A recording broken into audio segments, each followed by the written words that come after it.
High, সবাই কেমন আছো? অনেক দিন তোমাদের সাথে কোনো কথা বলা হয় না, কোনো রকম ভিডিও শেয়ার আমি করিনি, কোনো ব্লগ শেয়ার করিনি। প্রথমত আমি বাড়ি গেছিলাম, তোমরা সবাই জানো, কিন্তু ওখানে গিয়ে অনুষ্ঠান ছিল, তো অনুষ্ঠানে এনজয় করেছি, কিন্তু ব্লগ এডিট করে আর পোস্ট করা হয়নি। সেই জন্য আই এম এক্সট্রিমলি সরি। আজ তোমাদের সাথে আমি একটা অনেক বড় ব্লগ শেয়ার করতে চলেছি, মানে ভীষণই ভালো লাগবে তোমাদের, দেখে জানিও কেমন লাগলো। আর সবাইকে বলে দেই, হাই সবাইকে একটা ইন্ট্রো দিয়ে দিই। যারা দেখছো, যারা চিনো তারা তো জানোই,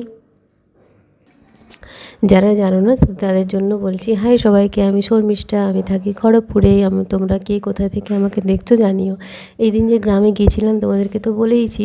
আর আজকে হচ্ছে দেখাবো তোমাদের যে ঠাকুর আসা, মানে ঠাকুর আনতে যাওয়া, মানে আমাদের গ্রামে এরকমভাবেই ঠাকুর আনতে দেয়। যে দেখো এখানে আমরা সবাই রেডি হয়ে গেছি, আর এখানে দেখো রাস্তা দিয়ে ঠাকুর এখানে চলে যাচ্ছে।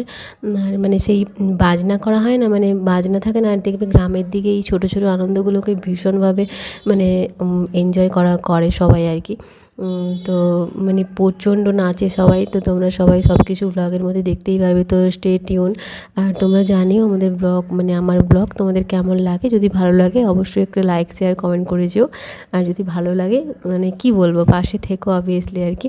আর মানে অনেক দিন তোমাদের সাথে কথা বলা হয়নি, সেই জন্যই আমার ভীষণই মানে আমি এক্সাইটেড আজকের ব্লগটা শেয়ার করার জন্য। দিকে বাঁক নিয়েছে, তো এরকম যাওয়ার সময় মানে ভীষণই এরকম রাস্তাটা ফাঁকা থাকে, কিন্তু আসার সময় সত্যি বলছি রাস্তায় মানে দাঁড়ানোর জায়গা থাকে না, মানে এতই সবাই নাচে, সবাই আনন্দ করে। মানে এটা হয় না সেই শীতলা মায়ের পুজো আমাদের, তো শীতলা মায়ের পুজোতেই সবাই মানে এরকম এইখানে না। মানে আমি বিয়ের প্রথম বছর আমি না যেতে পারিনি, একটু বাইরে ছিলাম, মানে তখন আমরা ঘুরতে গেছিলাম, তো সেই বছর আমি এই ঠাকুর আনতে যেতে পারিনি। নাহলে আমাদের মানে প্রচণ্ড মানে এটার জন্য সবাই অপেক্ষা করে থাকে, সবাই আসে, মানে মানে সব বাড়ির মানে মেয়েরা বউরা সবাই মানে। আর এখান থেকে না মানে এটা এমন একটা অনুষ্ঠান, 8 থেকে 80 সবাই মোটামুটি এখানে নাচে, মানে অংশগ্রহণ করে, মানে হয় না যে হরিনাম আর কি। তোমরা মানে কে কে গ্রামে থাকো আমাকে অবশ্যই কমেন্ট সেকশনে জানাতে পারো। এই দেখো এটা একটা ঠাকুর মন্দির, এখানে আগে সবাই প্রণাম করলো, তারপরে ওই ভেতরে যে ওই মন্দিরটা দেখা যাচ্ছে দূরে, ওখানে আনতে যাচ্ছে। তো আমরা এখানে দাঁড়িয়ে দাঁড়িয়ে অপেক্ষা করছিলাম। তো আমার মানে যাওয়াটা নিষেধ, তো আমি বাইরে থেকেই দেখছি, যেহেতু আমার মানে অসুচ আছে, তো সেই জন্য আর কি। আর দেখো এখানে মানে ওই ব্যাংপাটিটা পুরো রেডি একদম। আর দেখো এটা পাশের বাড়ি একটা ফুল, কি সুন্দর না ফুলগুলো। এই এই দেখো এই বাড়িটা থেকেই ঠাকুর নিয়ে যাওয়া হয়। এই বাড়ির ভেতরেও অনেক কিছু নিয়ম আছে ঠাকুর নিয়ে যাওয়ার জন্য, আর ততক্ষণ ওরা নিয়মগুলো পালন করুক, আমি এই ফুলটা দেখে নিচ্ছিলাম। আর এই যে পুচকিটার কথা তোমাদের সাথে বললাম না, ওর মাথায় ফুল লাগিয়ে ওকে বলছি তাকা এদিকে, তোকে নেবো ব্লগে। এই দেখো হয়ে গেছে, সবাই বেরিয়েও পড়েছে। এইবারে শুরু হবে নাচ। মানে মানে এরাও বাইরে ছিল, হ্যাঁ, তো এদেরকেও ডেকে পাঠানো হলো যে ভেতরে তোমরা আসো, তোমরা কেন আসবে না। মানে এরা মানে অ্যাকচুয়ালি যেতে চায় না অনেকে আর কি ভেতরে, যে আপনারা আসুন আমরা বাইরে দাঁড়িয়ে থাকি, কিন্তু অনেকে এরকম যেতে চায় না, তো ওদেরকে ডেকে পাঠানো হয়েছিল, তো সেই জন্য ওরাও ভেতরে যাচ্ছিল। এটা এত আনন্দের একটা দিন না, মানে তোমাদের সাথে আমি না শেয়ার করে পারলাম না। হ্যাঁ, হয়তো একটু এডিট করতে পোস্ট করতে দেরি হচ্ছে, তার জন্য আমি আগেও সরি বলেছি, এখনও সরি বলছি। প্লিজ কিছু মনে করো না। মানে কী বলো তো, তখন যদি আমি ভ্লগ এডিট করতে মানে লেগে যাই, মানে পোস্ট করতে লেগে যাই, কিন্তু ওই মুহূর্তটাকে আমি এনজয় করতে পারবো না।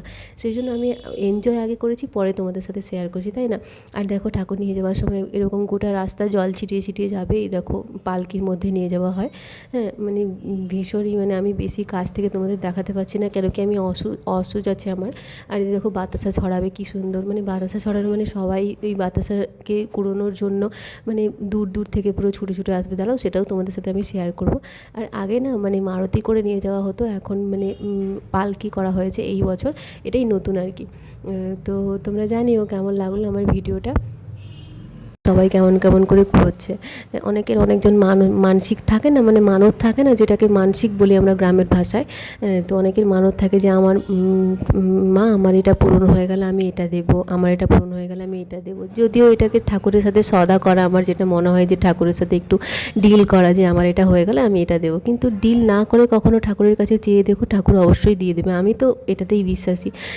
যাই হোক একটু জ্ঞান দিয়ে ফেললাম। এই দেখো সবাই দেখছিলে আসার সময় রাস্তাটা কত ফাঁকা ছিল, এখন যেতে পারবে না। আর একটু তোমরা অপেক্ষা করো, তাহলেই বুঝতে পারবে। এই দেখো ওই টানটার কথা যখন দেখাচ্ছিলাম দূর থেকে, এখানেও দেখো সবাই আছে, বাতাসা ছড়াচ্ছে কেমন করে সবাই কুড়োচ্ছে। আর মানে এখান থেকে এই জায়গাটা পেরিয়ে গেলেই জাস্ট নাচাটা শুরু হয়ে যাবে। দেখো পুচকি টুচকি থেকে শুরু করে সবাই, মানে বললাম না 8 থেকে 80 সবাই এনজয় করে, হ্যাঁ। আর এখানে কোনো লজ্জারও ব্যাপার নেই যে আমি নাচবো সবাই দেখে নেবে, হ্যাঁ। মানে এটা হরিনাম আর কি, মানে যত তুমি মানে নিজেকে মানে করবে ততই ভালো লাগবে তোমার। আমার তো তাই মনে হয়, কি বলো? হ্যাঁ। আর আমার সাথে একটা পুচকিকে দেখতে পাচ্ছ না, এটা হচ্ছে আমার দিদির মেয়ে, মানে আমার বড় দিদির মেয়ে আর কি। মানে ও ভীষণই এতটা কিউট, এত ছোট, কিন্তু কি ভালো ভালো রিল বানায় জানো। ওর থেকে আমি কত কিছু শিখেছি, যে ও বলছে আমাকে, মিমি এটা এরকম করে করতে হয়, ওটা ওরকম করে করতে হয়। সত্যি আমাদের ছোট বড় সবার কাছ থেকেই অনেক কিছু শেখার আছে, তাই না?